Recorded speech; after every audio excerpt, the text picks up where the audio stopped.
بسم اللہ الرحمن الرحیم اعوذ باللہ من الشیطان الرجیم بسم اللہ الرحمن الرحیم مکاسب سبم کتاب البیع سبق نمبر 150 شرائط الوضعین میں سے چھٹی شرط العلم بقدر المسمن میں گفتگو تھی اور مسئلہ یہ بیان ہو رہا تھا کہ مجہول چیز مجہول مبیع اگرچہ اس کے ساتھ معلوم ضمیمہ بھی ہو فرماتے پھر بھی اس کی بیع جائز نہیں۔ تو درواق کے یہاں پہ تین قول ہے، یہی قول مشہور ہے اور جناب مصنف رحمۃ اللہ علیہ کا بھی یہی قول ہے، وہ یہ ہے کہ بیع مجہول چاہے اس کے ساتھ ضمیمہ ہو یا ضمیمہ نہ ہو بیع باطل ہے، اور دلیل ان کی یہی تھی کہ یہ مجہول چیز کو بیچ رہے ہیں اور مجہول چیز کا بیچنا جائز نہیں کیونکہ غیر لازمت ہے۔ اس کے مقابلے میں دو اور قول تھے، ایک قول جناب علامہ محقق کہہ رہے کی اور شیخ ثانی رحمۃ اللہ علیہ، وہ فرماتے ہیں کہ دیکھیں اگر آپ معلوم کے ساتھ مجہول یا مجہول کے ساتھ معلوم بنا رہے ہیں تو دیکھیں مقصود اصلی آپ کا کیا ہے۔ اگر مقصود اصلی بیع مبیع مجہول ہے تو پھر تو بیع باطل ہے، لیکن اگر مبیع مجہول فرماتے وہ تابع ہے اور جو مستقلاً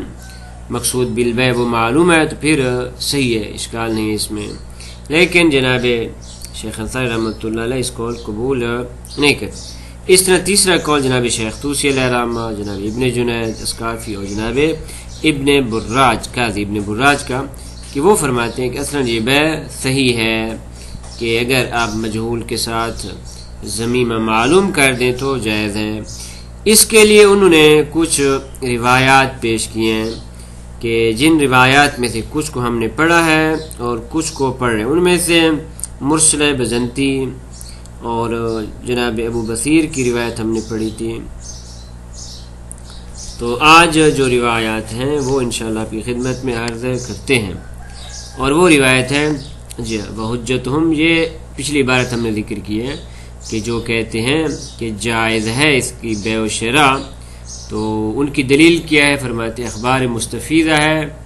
کہ جو مسئلہ سمک بیع سمک اور بیع اللبن فی الزر وغیرہ میں ذکر ہیں اور اس کے علاوہ بھی ہیں، تو حجتہم ہم سے مراد یہی حضرات ہیں، جناب شیخ طوسی علیہ رحمہ، جناب ابن جنید اسقافی، جناب قاضی ابن براج۔ اور روایت کہ جو اس کے جواز پہ دلالت کرتی ہے وہ ہے موثق ہے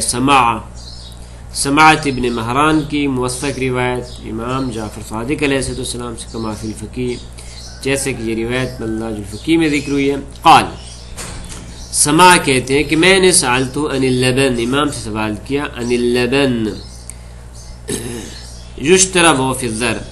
وہ لبن کے جو بھی زر میں ہے تھنو میں ہے تو اس کے بیچنے میں کیا ہے، جائز ہے جائز نہیں؟ قال لا، تو جناب نے فرمایا نا اس کی اشترا صحیح نہیں ہے، الا ان یحلب سکرجہ، مگر ایک مخصوص ظرف میں اس کو محلوب کر لیا جائے، اس کو دھو لیا جائے، اور پھر فیقول، پھر اس طرح کے اشتری من هذا اللبن الذي فی سکرجہ وما فی ضروعها بثمن مسمى، کہ آپ مجھ سے خریدیے یہ لبن کے جو اس مخصوص ظرف میں ہے اور وہ کہ جو تھنو میں ہے بثمن مسمى، اس قیمت کے ساتھ۔ اور جہاں پہ کیا ہے جناب معلوم کے ساتھ مجہول، اللبن فی سکرجہ یہ ضمیم معلومہ ہے، ما فی ضروعها مجہول کے ساتھ ملا رہے ہیں تو نتیجتاً بیع جائز ہے۔ خوب نیز فإن لم يكن في الضر شيء كان ما في السكرجة، تو اگر زر میں دودھ موجود نہیں تو فرماتے وہی کہ جو سکرجہ اور مخصوص ظرف میں ہے فرماتے وہی کافی ہو جائے گا۔ اسی طرح ایک اور روایت بھی جناب عیسی ابن قاسم وعلیہا، اور اسی پہ یعنی اسی موثق سماع پہ حمل کی گئی ہے تو حمل صحیحت عیسی ابن قاسم۔ قال وہ فرماتے ہیں کہ سألت ابا عبداللہ علیہ السلام ان رجل، کہ میں نے امام جعفر صادق علیہ السلام سے سوال کیا ان رجل ایک ایسی شخص کے بارے میں کہ لہو نعم، جس کے پاس چوپائے ہیں، مختلف قسم کے چوپائے ہیں، کہ یبی البانہا بغیر کیل، کہ جن کے البان یعنی اس کے دودھ وغیرہ کو بیچتے ہیں بغیر کیل کے، کوئی خاص پیمانہ ان کے پاس موجود نہیں، ایسے بیچتے ہیں، تو آیا یہ بیع و شراء جائز ہے؟ قال نعم، تو امام نے فرمایا ہاں، حتی تنقطع، یہاں تک کہ منقطع ہو جائے، حتی تنقطع یعنی یہاں تک کہ وہ ختم ہو جائے، یعنی اس کو دہا جائے یہاں تک کہ وہ ختم ہو جائے، او شیء منہا، یا کچھ مثلا باقی رہ جائے تو کوئی فرق نہیں ہے۔ تو یہ جو روایت پیش کی گئی ہے اس میں وجہ دلالت کس طرح ہے؟ اس طرح کہ بناء علی ان المراد بیع اللبن الذي في الضر بتمامه، اس پہ بنا رکھتے ہوئے کہ مراد جناب کی یہ ہے کہ لبن کے جو ضر میں موجود ہے پورے کا پورا وہ بیچا جا رہا ہے، بتمامه ہی یعنی وہ تمام دودھ کے جو ان تھنوں میں موجود ہے، او بیشے منہ محلوب فی الخارج، یا وہ دودھ کے جو خارج میں محلوب شدہ ہے اس کو، وما باقی فی الضر بعد حل بشے من، اور وہ دودھ کے جو باقی رہ گئے ان تھنوں میں دہنے کے بعد، محلوب کرنے کے بعد، تو یہ مراد ہے۔ وفی الصحیح الی ابن محبوب، اور صحیح ابن محبوب میں ان ابراہیم القرخی، جناب ابراہیم کرخی سے، قال، ابراہیم کرخی کہتے ہیں کہ قلت لابی عبداللہ علیہ السلام، کہ میں نے عرض کی جناب ابو عبداللہ علیہ السلام امام جعفر صادق علیہ السلام سے، ما تقول فی رجل، آپ کیا فرماتے ہیں ایسے شخص کے بارے میں کہ اشترا من رجل اصواف مع نعجہ، کہ وہ ایک دوسرے شخص سے خریدتے ہیں اون، مع نعجہ 100 گوسفند کی، بھیڑوں کی صوف ان سے لیتے ہیں، صوف یعنی اون لیتے ہیں، یہ لیتے ہیں، اور وما فی بطونہا، اور جو کچھ ان کے بطون میں ہے، پیٹ میں ہے، من حمل، جو بچہ وغیرہ، جو حمل وغیرہ ان کے پیٹ میں ہے، یہ اور اس کی اون کو وہ کیا کرتا ہے؟ خریدتا ہے۔ کس نے خریدتا ہے؟ بقضا و قضا درہمن، اس طریقے پہ۔ تو اب یہاں پہ آپ دیکھ رہے ہیں کہ نہ تو وہ صوف مشخص ہے اون، اور نہ ہی ان کے پیٹ میں موجود محمولہ وہ مشخص ہے، نہ وہ معلوم ہے نہ وہ معلوم ہے۔ تو قال لا باسا، تو جناب نے فرمایا کوئی حرج نہیں، یعنی جائز ہے، لیکن شرط یہ کہ علم یکن فی بطون حمل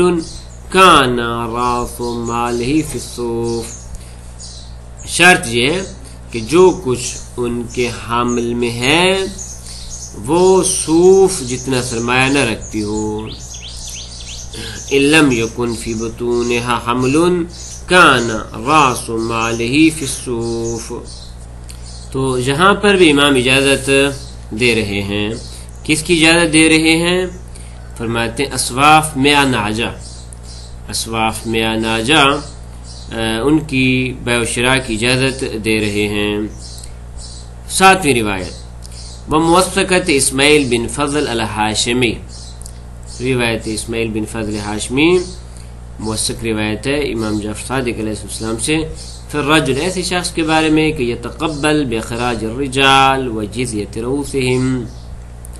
وخراج النخل والشجر والآجام والمصائد والسمك والطير، وجزیۃ رؤوسہم وخراج النخل والشجر والآجام والمصائد والسمك والطير، یہ اس طرح کے ایک شخص ہے کہ جو سلطان المسلمین وقت کا جو خلیفہ ہے اس کے پاس جاتا ہے اور اس کے ساتھ معاملہ اس طرح طے کرتا ہے کہ اہل کتاب سے خراج میں لوں گا، اور جو کچھ جزیہ وغیرہ لینا ہے ہر ایک علیحدہ علیحدہ وہ بھی میں لے لوں گا، اور اس طرح وہ نخل وغیرہ ہو گئیں یا جو شجر ہیں یا تالاب وغیرہ ہیں یا مصائد، وہ جگہ کہ جہاں پہ بری شکار وغیرہ کیا جاتا ہے، اور نیز سمک وغیرہ والطیر، ان کو خریدتا ہے اس طرح کہ اب ان کی مقدار کا پتہ نہیں، اور اس طرح کہ بعض اوقات پتہ نہیں کہ کتابی وہاں پہ رہتے ہیں یا نہیں رہتے، جزیت کو ملتا ہے یا نہیں ملتا وغیرہ وغیرہ. تو اس طریقے سے ایک شخص معاملات انجام دیتے، تو اس کے بارے میں آپ کیا فرماتے ہیں؟ پھر رجل یتقبل، جو قبول کرتا ہے سلطان مسلمین سے بخراج الرجال، رجال اہل کتاب کے افراد، کہ ان سے خراج میں لوں گا، وجزیت رؤوسہم، اور افراد لحاظ سے ہر ایک جو مخصوص جزیہ ہے وہ یہ لے گا، وخراج النخل، اور نخل وغیرہ جو ان کی ہیں ان کا خراج بھی یہی لے گا، وشجر، اور شجر وغیرہ، والآجام، آجام بیان ہوا تالاب کی جن کے اندر مچھلیاں وغیرہ ہیں، والمصائد، مصائد مراد سہاری، والمیہ وغیرہ، فرماتے ہیں ایسے مصائد اور سہاری وغیرہ کہ جن میں بری شکار وغیرہ کیے جاتے ہیں، تو جنگلات وغیرہ جسے آپ کہتے ہیں، والسمک والطیر، وہو لا یدری، در حالانکہ یہ شخص نہیں جانتا کہ لعلہ لا یکون شیء من ھذا بدا، کہ ممکن ہے اس قسم کی چیز وہاں پہ سے بالکل نہ ملے، او یکون، یا ممکن ہے مل جائے، تو یشتری ہے، اس کے لیے جائز ہے اس طرح کا معاملہ کرنا. نیز یہ کہ وفی ای زمان یشتری، کس زمانے میں یہ لے، کیونکہ خراج کے ایک مخصوص وقت تھا، مثلا محرم میں خراج لیا جاتا تھا سلطان کی جانب سے، یا مطلب کوئی مخصوص مہینے میں، تو آیا محرم سے پہلے لے سکتا ہے یا محرم کے اندر اسے لینا چاہیے، ویتقبل بہ، اور اس قبول کرنا چاہیے. تو خلاصہ اس قسم کا معاملہ ہے. قال علیہ السلام، تو امام نے فرمایا اذا علمت من ذلك شيئا واحد، اس پورے معاملے میں سے اگر وہ ایک چیز کو بھی جانتا ہے کہ انہو قد ادرکا، کہ یہ سے مل جائے گی، جی سمک مل جائے گی، یا طیر مل جائے گا، یا آجام وغیرہ مل جائیں گے اس پورے میں سے، یا اس طرح بلاخر کچھ نہ کچھ شکار تو ہو ہی جائے گا. تو فرماتے ہیں چونکہ بعض اس میں سے معلوم موجود ہے، شاید حتیٰ کہ معلوم ہے، تو فشترے، تو خرید سکتا ہے، وتقبل بھی، اور اس قبول بھی کر سکتا ہے. اب جناب شیخ انصاری رحمۃ اللہ علیہ ان 7 روایات کے بارے میں اپنا حکم اور فتویٰ بیان کرتے کہ وظاہر الاخیرین، آخری 2 روایتیں، نیز موثق سماع، یہ 3 روایتیں بیان کرتی ہیں کہ ان کا ظہور یہ کہ ان الزمیمۃ المعلومہ، زمیمہ کے جو معلوم ہے، انما تنفع من حیث عدم الوثوق بحصول المبی، کہ فرماتے ہیں یہ زمیمہ اس صورت میں فائدہ دیتا ہے کہ جب حصول مبی کے بارے میں وثوق نہ ہو. حصول مبی کے بارے میں وثوق نہیں ہے، لذا زمیمہ ملایا گیا ہے. لا من حیث جہالت، نہ اس بنیاد پہ زمیمہ کو ملایا گیا ہے کہ مبی مجہول ہے. کیونکہ پہلے بیان ہو چکا کہ مبی اگر مجہول ہے، اس کے ساتھ معلوم زمیمہ مل جائے تو حتیٰ وہ خود زمیمہ بھی کیا ہے، مجہول ہو جائے گا. لذا یہاں پہ جو زمیمہ لگایا گیا وہ اس بنیاد پہ ہے کہ اگر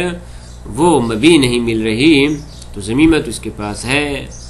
عدم الوثوق فإنما فی سکر رجا غیر معلوم بالوزن والکیل، وہ جو جناب نے سکر رجا والی مثال پیش کی تھی، تو فرماتے اس کی مقدار کے بارے میں تو پتہ نہیں کہ بلاخر کتنا دودھ ہے اس کے اندر، نہ ہی وزن کے اعتبار سے کتنے لیٹر ہے، والکیل، نہ ہی کوئی مخصوص پیمانہ ہے. وَقَذَا الْمَعْلُومُ الْحُصُولُ مِنَ الْأَشْيَاءِ الْمَذْكُورَةِ فِي رِوَایَةِ الْحَاشِمِی، اور جو آخری روایت بیان ہوئی جناب ہاشمی کی روایت، کہ وہ جو خراج والی روایت تھی، اس میں بھی ان چیزوں کے بارے میں فرماتے ہیں وہ بھی کہ وَقَذَا الْمَعْلُومُ الْحُصُولُ مِنَ الْأَشْيَاءِ الْمَذْكُورَةِ، کہ یہ جو روایات ہیں ان میں سے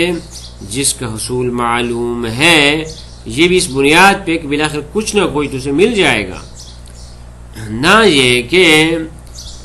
معلوم کو مجہول کے ساتھ ملایا جا رہا ہے تاکہ وہ جہالت ختم ہو جائے، ایسا نہیں ہے. تمام معنی المشہور، اس کے بعد پھر وہ مشہور فتویٰ بیان کر رہے ہیں. مشہور یہ ہے